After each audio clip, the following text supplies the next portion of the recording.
नमस्कार। Shri dairy farm के YouTube channel पर आप सभी भाइयों का हार्दिक स्वागत है। आज शाम का समय, अभी फार्म पे ही एक छोटा सा वीडियो बना रहे हैं। एक छोटी सी जानकारी नए पशु फार्मर, जो नए पशुपालक जो डेयरी फार्म स्टार्ट करना चाहते हैं उनके लिए। तो एक डेयरी फार्म ही एक ऐसा बिजनेस है जिसमें आप अपनी राशि लगा के तुरंत उसका रिटर्न ले सकते हैं। मुनाफा नहीं कहूँगा, रिटर्न की बात मैं कर रहा हूँ। आप रिटर्न ले सकते हैं, क्योंकि अगर करोड़ों रुपए के शोरूम लोग बाग खोलते हैं, दुकानें खोलते हैं, सुबह से शाम तक ग्राहकों को देखते रहते हैं और सेल भी नहीं होती, बोनी भी नहीं होती। और एक पशुपालन एक ऐसा व्यवसाय है जिससे आप अगर लाख रुपए की एक गाय या भैंस कुछ भी लाते हैं, शाम से ही रिटर्न चालू। सुबह आपने गाय खरीदी या तो शाम से उसका रिटर्न चालू। लेकिन उसकी शर्त यही है कि आप खुद उसको कर सके। किसी के भरोसे ये काम नहीं होगा, खुद आप करें, खुद आप अच्छा इसमें इंटरेस्ट लेके खुद करें। और किसी पे अगर आश्रित रहेंगे तो ये पॉसिबल नहीं है इसके मुनाफा लेना या इसको करना। क्योंकि एक पशुपालन एक ऐसा व्यवसाय है जिससे आप नाम भी कमा सकते हैं, अवार्ड भी ले सकते हैं और पैसा भी कमा सकते हैं। क्योंकि कॉम्पिटिशन्स होते हैं पशुपालन के, उसमें आप अवार्ड ले सकते हैं। अच्छा, अपना जो पशु है उसको तैयार करके उसमें नाम भी कर सकते हैं और पैसा तो कमाना, अगर आपके पास ब्रीड है तो कोई आपको रोक नहीं सकता। लेकिन उसके लिए आपको खुद उसके लिए मजबूत होना पड़ेगा, खुद आपको काम करना पड़ेगा। आप खुद अगर काम करेंगे, खुद व्यवस्थित अगर ब्रीड होगी आपके पास, तो आपको कोई दिक्कत नहीं होगी। और दूसरी चीज़, अगर आप दूध अच्छा भाव से सेल करते हैं और अगर आप दूध अगर अच्छा भाव से सेल नहीं होता आपके, आप उसको किसी तरह से यूटिलाइज़ करें। यूटिलाइज से मतलब है पनीर, घी जो भी आप बना सकें वो बना के, और उसको आपके नियरेस्ट जो भी सिटी है या कस्बा है वहाँ पे आप सेल कर सकते हैं तो करें। क्योंकि इनसे एक आप अगर अलग काम करेंगे तो कुछ अलग बेनिफिट भी होगा। अच्छा दूध, घी, पनीर अगर लोगों तक पहुंचेगा तो उसका एक बहुत अच्छा बेनिफिट ये है कि आपके अगर दूध में क्वालिटी है, आपका जो भी प्रोडक्ट आप बना रहे हैं उसमें अगर क्वालिटी है, तो उस क्वालिटी को मेंटेन करिए।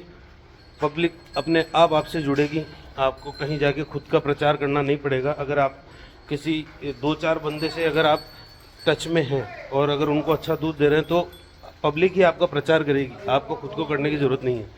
जब मैंने शुरुआत की थी तब मैं 5 गायों का दूध सेल करता था। मैंने किसी के घर जाके आगे होके ये नहीं कहा कि मुझसे आप दूध लीजिए, बस मैं मेहनत करता गया और आगे से आगे लोगों ने साथ देते गए। और आज की कंडीशन में लगभग 650-700 लीटर दूध की अपनी सिटी में सेल है।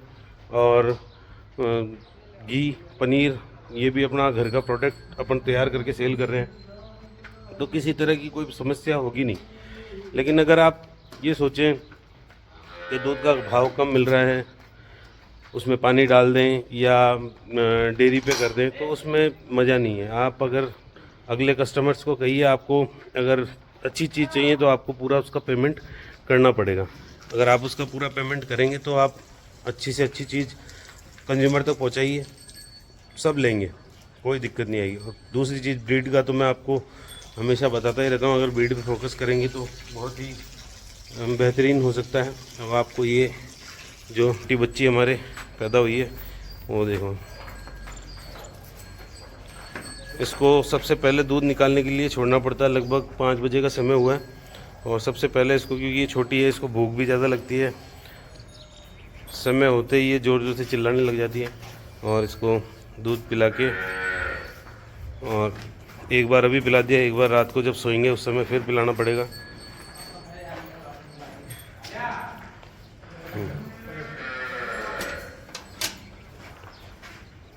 ये किसका निकाल के लाया इसमें?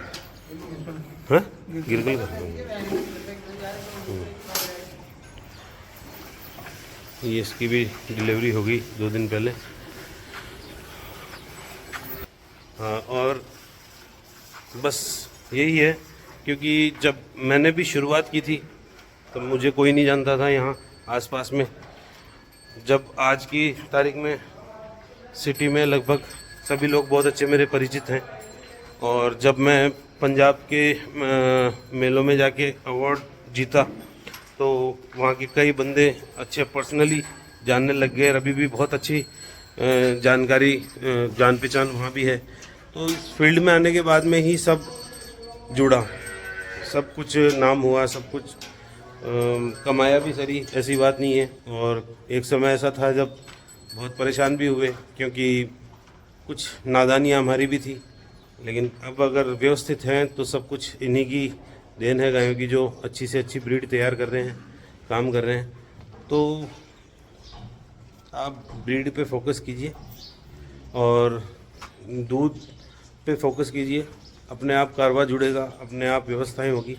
लेकिन ये बातें केवल उन भाइयों के लिए है जो खुद मेहनत कर सकते हैं।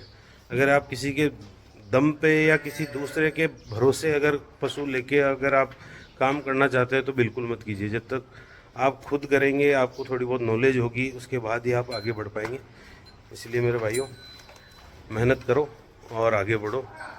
जो इस फील्ड में रुतबा, पैसा, इज्जत और अच्छा सम्मान है, वो बहुत कम होता है, जो पशुपालन के क्षेत्र में हर आदमी आगे नहीं बढ़ पाता। तो अगर आप मेहनत करेंगे तो सब कुछ होगा। ठीक है भाइयों, राम राम। आज 12 मार्च सुबह का एक वीडियो छोटा सा बना के आप लोग भाइयों को दिखाया था। अभी शाम का समय लगभग 5 बजने को है, 5 से 5:15 का समय है। और आप वापस गायें जो मिल्किंग के लिए तैयार है, अभी आधे घंटे बाद में लगभग 5:30 से 5:45 के बीच में इनकी मिल्किंग चालू होगी। देख सकते हैं सभी बढ़िया। और ये जो बछड़ी है जिसका मैंने सुबह वीडियो बनाया था और अपलोड किया था, और कई भाइयों से पूछा कि ये कितने की है ली होगी, हमने सबने अपनी अपनी राय दी। बहुत बढ़िया।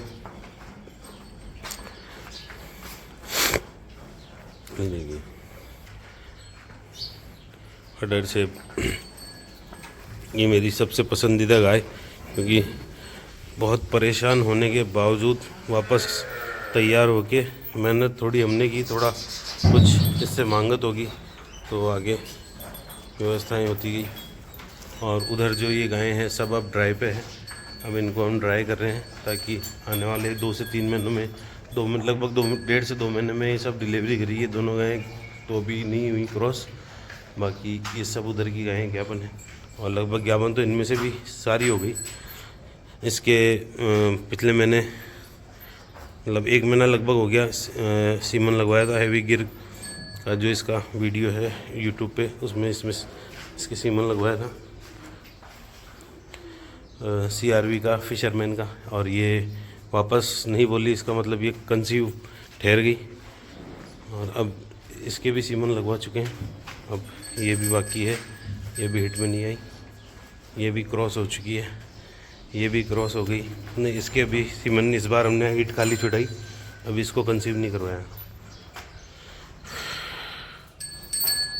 ठीक है भाइयों, राम राम।